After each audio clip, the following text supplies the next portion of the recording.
Hello viewers, welcome back to the channel. ఇవాళ వీడియోలో మనం ప్రెగ్నెన్సీ వచ్చే ముందు అంటే ప్రెగ్నెన్సీ ఇంప్లాంటేషన్ అయ్యే ముందు మనం చేయకూడని పనులు ఎలా ఉండాలి, అంటే ఏ పనులు చేయకూడదు, ఏ పనులు చేయాలి, ఏది చేస్తే ఆ ఇంప్లాంటేషన్ అనేది ఫెయిల్యూర్ అయిపోయి ప్రెగ్నెన్సీ వచ్చే అవకాశాలు తక్కువగా ఉంటాయి అనే విషయాలన్నీ కూడా ఈ వీడియోలో మనం క్లియర్గా తెలుసుకుందాం. మరి వీడియోలోకి వెళ్ళే ముందు నాది ఒక చిన్న రిక్వెస్ట్, ఎవరైతే మన ఛానల్ని ఫస్ట్ టైం చూస్తున్నారో సబ్స్క్రైబ్ చేసుకోండి. అలాగే పక్కనే ఉండే బెల్ ఐకాన్ని యాక్టివేట్ చేసుకున్నట్లయితే నేను చేసే ప్రతి ఒక్క యూస్ఫుల్ వీడియో మీకు నోటిఫికేషన్ రావడం జరుగుతుంది. వీడియో ఎక్కడ కూడా మిస్ కాకుండా చూడొచ్చు. మరి ఆలస్యం ఎందుకు, వీడియోలోకి వెళ్ళిపోదాం. అంటే ఓవులేషన్కి ముందు పీరియడ్ అయిన 10th డే నుంచి 20th వరకు ఆ 10 డేస్లో మీకు ఓవులేషన్ జరిగి ఇంప్లాంటేషన్ అనేది జరుగుతుంది. ఆ ఇంప్లాంటేషన్ జరిగినప్పుడు ఆ శాక్ అనేది నేరుగా పోయి గర్భాశయ గోడలకి అతుక్కోవటం జరుగుతుంది. అక్కడ ఈ 9 months ప్రెగ్నెన్సీ అనేది డెవలప్మెంట్ అవుతుంది. ఈ 10 డేస్లో మీరు ఎంత కేర్ఫుల్గా ఉండాలి అంటే అవాయిడ్ చేయాల్సిన విషయాల గురించి ముందుగా మాట్లాడుకుందాం.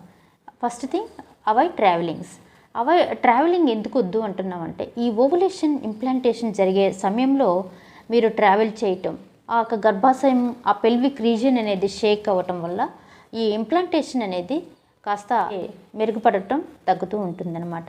అంటే మీ ఇంప్లాంటేషన్ జరిగే ముందు మీ బాడీ స్ట్రెయిన్ అవ్వకూడదు. చాలా రిలాక్స్డ్గా అంటే అంత రిలాక్స్డ్గా ఉండేదానికి ట్రై చేయండి. ఇప్పుడు ఉండే లైఫ్ స్టైల్లో మీరు ఎంత జాగ్రత్తగా ఉంటే ఆ పిల్లలు పుట్టే సమయం కూడా అంత దగ్గరలో ఉంటుంది. So first thing, avoid travelling. రెండోది చూసినట్లయితే మీరు స్టెప్స్ ఎక్కటం దిగటం లాంటివి ఫ్రీక్వెన్స్గా చేయకూడదు. హెవీ వెయిట్ లిఫ్టింగ్ తీసుకొని పైకి ఎక్కడం దిగటం లాంటి మీరు హెవీ లిఫ్టింగ్ చేయటం వల్ల ఏమవుతుందంటే ఆ ఇంప్లాంటేషన్ జరిగేటప్పుడు ఇలాంటి heavy lifting and climbing of steps and all మీరు అవాయిడ్ చేసుకుంటే చాలా మంచిది. థర్డ్ థింగ్ వచ్చేసి అన్వాంటెడ్ అన్ప్రిస్క్రైబ్డ్ మెడికేషన్స్ తీసుకోవటం. అంటే పీరియడ్ వచ్చినట్టుంది, అంటే పీరియడ్ క్రాంప్స్ ఉన్నాయి, సో మేము మెడిసిన్ తీసుకుంటాము అని చెప్పేసి చాలామంది ఓన్ మెడికేషన్స్ తీసుకోవడానికి ట్రై చేస్తూ ఉంటారు. సో అలాంటి ఓన్ మెడికేషన్స్ని ఈ ఇంప్లాంటేషన్ టైంలో అవాయిడ్ చేయాలి. Especially pain killers like ovarian కావచ్చు, డోలో కావచ్చు, డాక్టర్ ప్రిస్క్రిప్షన్ లేకుండా మీరు ఎలాంటి మెడిసిన్స్ యూజ్ చేసుకోవటం మంచిదన్నమాట.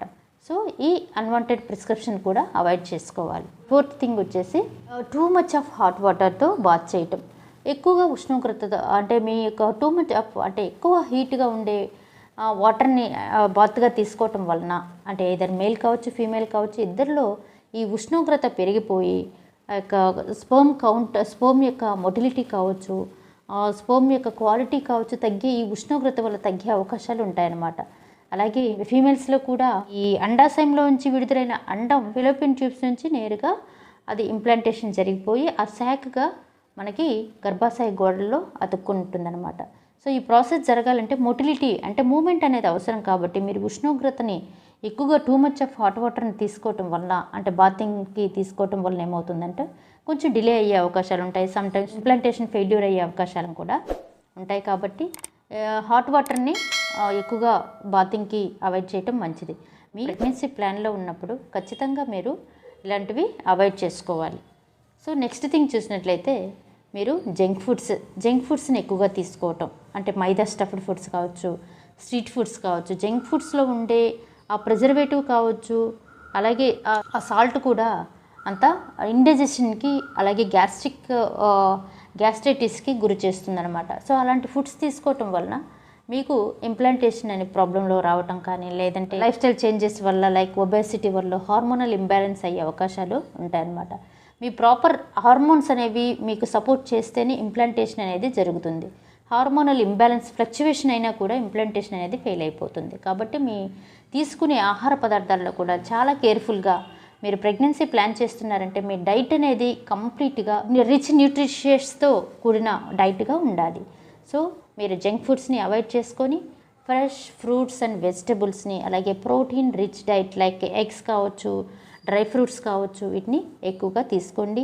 దీంతోపాటు అడిక్వేట్ హైడ్రేషన్ అంటారు, అంటే లైక్ ఫ్లూయిడ్స్ని బటర్ మిల్క్ రూపంలో కావచ్చు, ఏదైనా కూడా మీరు ఫ్లూయిడ్స్ ఎక్కువగా తీసుకోవడానికి ట్రై చేయండి. నెక్స్ట్ థింగ్ చూసినట్లయితే మీకు హెవీ ఎక్సర్సైజ్ చేయటం, ఎక్కువగా ఎక్సర్సైజ్ చేయటం వలన బాడీ కంట్రోల్ అవుతుంది అని చెప్పేసి హెవీ ఎక్సర్సైజ్ చేస్తూ ఉంటారు కదా, వాళ్ళు ఈ ఓవులేషన్ నుంచి ఇంప్లాంటేషన్ టైం వరకు అంటే పీరియడ్ అయిన 10th నుంచి 20th వరకు ఈ హెవీ ఎక్సర్సైజ్ అనేవి అవాయిడ్ చేసుకోండి. ఈ హెవీ ఎక్సర్సైజ్ అనేది మీరు ఈ యొక్క యోగా నిపుణులను కానీ వ్యాయామ నిపుణులను కానీ కన్సల్ట్ చేసి మీరు ఏ రకమైన ఎక్సర్సైజ్ చేయటం వలన బాడీకి రిలాక్సేషన్ ఉంటుంది, at the same time hormone ఫ్లక్చువేషన్ని తగ్గించవచ్చు అనేది మీరు ఐడెంటిఫై చేసుకొని మీకు తగిన మాదిరిగానే మీరు ఎక్సర్సైజ్ అనేది ఫాలోఅప్ చేసుకోవాలి. నెక్స్ట్ థింగ్ చూసినట్లయితే అడిక్వేట్ స్లీపింగ్. మీరు ఈ ఇంప్లాంటేషన్ టైంలో స్లీపింగ్ ప్యాటర్న్ అనేది కూడా వన్ ఆఫ్ ద రిస్క్ ఫ్యాక్టర్గా చెప్పుకోవచ్చు. మీరు కరెక్ట్గా 6 to 7 hours పర్ డేకి డీప్ స్లీప్ పోయినట్లయితే మీకు అన్ని హార్మోనల్స్ కావచ్చు బాడీ కంట్రోల్లో ఉండి మీకు సరైన టైంలో సరైన ఇంప్లాంటేషన్ హెల్దీ ఇంప్లాంటేషన్ అనేది జరుగుతుంది. సో ఇవన్నీ పాటించినప్పటికీ మీకు స్లీపింగ్ ప్యాటర్న్ లేనప్పటికీ సో కొంచెం డిమినిష్ అయ్యే అంటే కొంచెం ఫ్లక్చువేట్ అయ్యే అవకాశాలు ఉంటాయి. కాబట్టి ఇవన్నీ పాటించినా కూడా ఇప్పుడుండే జాబ్ విషయంలో కావచ్చు, ఇప్పుడుండే సిచ్యువేషన్స్లో ఎక్కువగా స్ట్రెస్కి గురవటం వలన ఒక 50% ఆఫ్ ప్రెగ్నెన్సీస్ అనేది డిలే అవుతున్నాయి. సో స్ట్రెస్ ఫ్రీగా ఉండేదానికి ట్రై చేయండి ఆ 10 daysలో. సో చాలా ఇంపార్టెంట్ అండి ఈ పాయింట్స్ అన్నీ కూడా. ఏది చేయాలి ఏది చేయకూడదు అనేది మనం క్లియర్గా తెలుసుకున్నాం కదా. మరి ఇదండి వీడియో. మనం ఇంప్లాంటేషన్కి జరిగేటప్పుడు చేయకూడని పనుల గురించి క్లియర్గా తెలుసుకున్నాం కదా. మరి ఈ వీడియో కానీ మీకు ఇన్ఫర్మేటివ్ అనిపిస్తే లైక్ చేయండి, షేర్ చేయండి, సబ్స్క్రైబ్ చేయడం మాత్రం మర్చిపోకండి. మరిన్ని వీడియోస్ కోసం ఏదైనా డౌట్స్ ఉన్నా క్వరీస్ ఉన్నా కూడా త్రూ కాల్ మీ ఫోర్ ద్వారా కాల్ చేసి మీ డౌట్స్ని క్లారిఫై చేసుకోండి. Thank you for watching this video.